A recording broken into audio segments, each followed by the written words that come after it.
Əziz müəllimlər, belə bir məsələyə baxırıq. Sürətləri sabit 2V, 3V olan X və Y qatarlarının lokomotivləri tunelə eyni anda girdikdən T müddət sonra qatarların lokomotivləri qarşılaşır.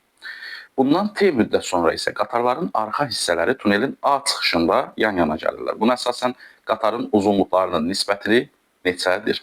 Deməli, ilk öncə biz baxırıq ki, qatarın ön uclarının tunelin içərisində qarşılaşmaları üçün getdiyi yol tunelin uzunluğu qədər olmalıdır. Tunelin uzunluğuna L deyək.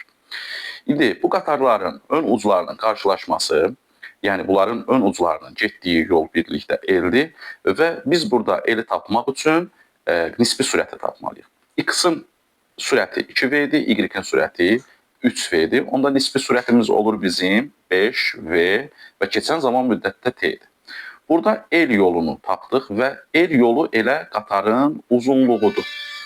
Və məsələmizə davam edirik. Deyir ki, bundan T müddəti sonra, yəni əvvəl bir T müddəti var idi. İndi bir də T müddəti keçdi.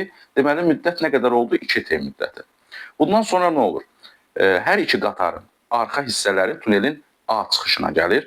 Onda biz deməli X qatarı üçün birinci yazaq gəlin. X qatarımız baxın budur. İndi bunun arxa hissəsi, yəni baxın bu hissəsi gəlməlidir tunelin A çıxışına. Və X qatarının arxa ucunun tunelin A hissəsinin A ucuna gəlməsi üçün getdiyi yol elə qatarın öz uzunluğu qədərdir, yəni Lx qədərdir. Onda aşağıdan yaza bilərik. Lx bərabərdir. Sürəti 2V-dir. Keçən zaman müddəti 2T oldu. Oldu deməli burada 4V-dir. Bu da oldu X qatarının uzunluğu.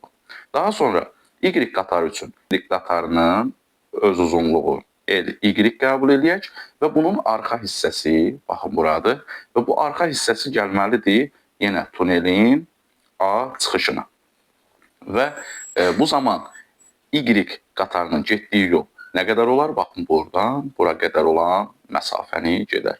Bu da nədir? Bir tunelin uzunluğudur. Tunelin uzunluğuna biz bir L demişdik. Bir də Y qatarının öz uzunluğudur. Deməli, gedilən yol L üstə gələk LY bərabərdir. Y qatarının sürəti 3V-dir.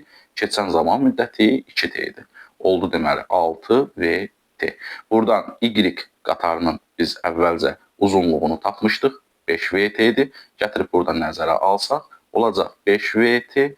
Üstə gələk, LY bərabərdir 6VT, LY buradan bərabərdir 6VT-dən 5VT-ni çıxırıq, olur VT. Deməli, bizdə indi hal-hazırda X qatarının uzunluğunu 4VT tapdıq, Y qatarının uzunluğunu isə VT tapdıq. Və bunların nisbəti Lx-in LY-ə nisbəti Lx 4VT, LY VT-dir.